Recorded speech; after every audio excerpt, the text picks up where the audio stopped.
Hi friends, నమస్తే. నేను మీ Navaneetha. Welcome to smart Telugu home maker. ఇవాళ నేను మీకు అటుకుల పాయసం చూపించబోతున్నానండి. మనకి రేపు కృష్ణాష్టమి కాబట్టి కృష్ణునికి ఎంతో ఇష్టమైన అటుకుల పాయసాన్ని మనం చేసుకుందామండి. చాలా చాలా ఈజీ ప్రాసెస్, చాలా తక్కువ ఇంగ్రీడియంట్స్, చాలా ఫాస్ట్గా అవుతుంది.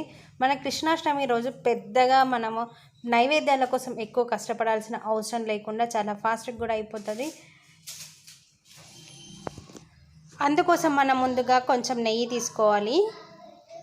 స్టవ్ ఆన్ చేసుకొని ప్యాన్ పెట్టుకొని కొంచెం నెయ్యి వేసి అది మెల్ట్ అయిన తర్వాత దాంట్లోకి 1/2 కప్పు అటుకులు వేసి ఫ్రై చేసుకోవాలి. ఈ అటుకులు అనేవి క్రిస్పీగా అయినంత వరకు మనం ఫ్రై చేసుకోవాలి. అలా అయితే మనకు మంచి టేస్ట్ వస్తాయి. సో మనం బాగా రోస్ట్ చేసుకున్న తర్వాత దాంట్లోకి మనము పాలని యాడ్ చేసుకోవాలి. పాల క్వాంటిటీ ఎలా ఉండాలి అంటే 1 కప్పు మనం అటుకులు తీసుకున్నామంటే 4 కప్పుల పాలు తీసుకోవాలి. అయితే నేను ఇప్పుడు 1/2 కప్పు అటుకులు తీసుకున్నాను కాబట్టి 3 కప్పుల పాలు తీసుకొని ఉడికించుకుంటున్నాను. సో ఎలా ఉండాలి అంటే 1:4 రేషియోలో ఉండాలి. 1 అటుకులు అయితే 4 మిల్క్ ఉండాలి. అలా మనం వేసుకున్న తర్వాత ఇవి బాగా మరగనివ్వాలండి. ఆ పాలు అనేవి చిక్కబడేంత వరకు మరగనిస్తే సరిపోతుంది.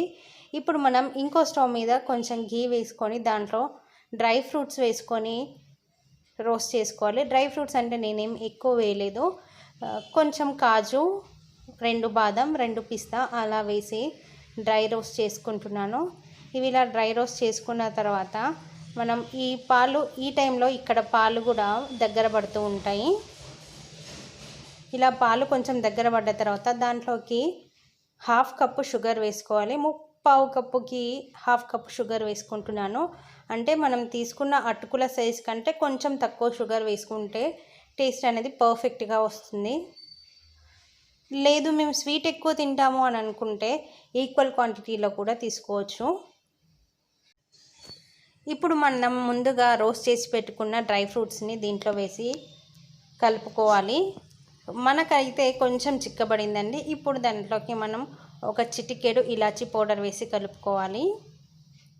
ఇప్పుడు ఇంకా మీకు లిక్విడ్ బాగా ఉంది అనుకుంటే పెసరపప్పుని నెయ్యిలో వేయించి పౌడర్ చేసి పెట్టుకున్న పౌడర్ని వేసుకోవాలి. సో నేనైతే ఇది పెసరపప్పుని నెయ్యిలో రోస్ట్ చేసి గ్రైండ్ చేసి పౌడర్ చేసి ఉంచుకున్నాను. ఈ పౌడర్ అని నేను ఇలాగే ఎప్పుడైనా స్వీట్స్లోకి కానీ రిచ్ కర్రీస్లు చేసుకుంటే దాంట్లోకి యూస్ చేస్తాను థిక్నెస్ కోసము. సో ఇప్పుడు కూడా నేను కొంచెమే వేసాను. ఆ ఫ్లేవర్ డామినేట్ చేయకుండా ఉండడానికని కొంచెం వేసి కలుపుతున్నాను. అలా వేయడం వల్ల 1/2 టీ స్పూన్ వేసినా కానీ అది సరిపోతుంది. అది థిక్నెస్ అనేది ఇస్తుంది మనకి. సో చూస్తున్నారు కదా, ఇప్పుడు మనకి థిక్నెస్ అనేది మరీ లూజ్గా కాకుండా మరీ థిక్గా కాకుండా మనకి రెడీ అయింది. ఇప్పుడు మనం స్టవ్ ఆఫ్ చేసుకొని సర్వ్ చేసుకుంటే సరిపోతుంది. అంతే అండి, చాలా చాలా సింపుల్గా చాలా ఫాస్ట్గా అయిపోతుంది. ఒక 5 to 10 మినిట్స్లో మనకి ఆ అటుకుల పాయసం అనేది రెడీ అవుతుంది. నాకు తెలిసి ఈ వీడియో అయితే మీరు ఎంజాయ్ చేశారని అనుకుంటున్నాను. ఒకవేళ ఈ వీడియో కనుక మీకు నచ్చినట్లయితే లైక్ చేయండి, షేర్ చేయండి, సబ్స్క్రైబ్ చేయడం మాత్రం మర్చిపోకండి. ఒకవేళ సబ్స్క్రైబ్ చేసిన వాళ్ళైతే పక్కన ఉన్న బెల్ యాక్టివేట్ చేసుకోండి. అంటే నేను చేసిన ప్రతి వీడియో మీకు నోటిఫికేషన్లో వస్తుంది. Thanks for watching. ఇంకో వీడియోలో మళ్ళీ కలుద్దాం. బాయ్.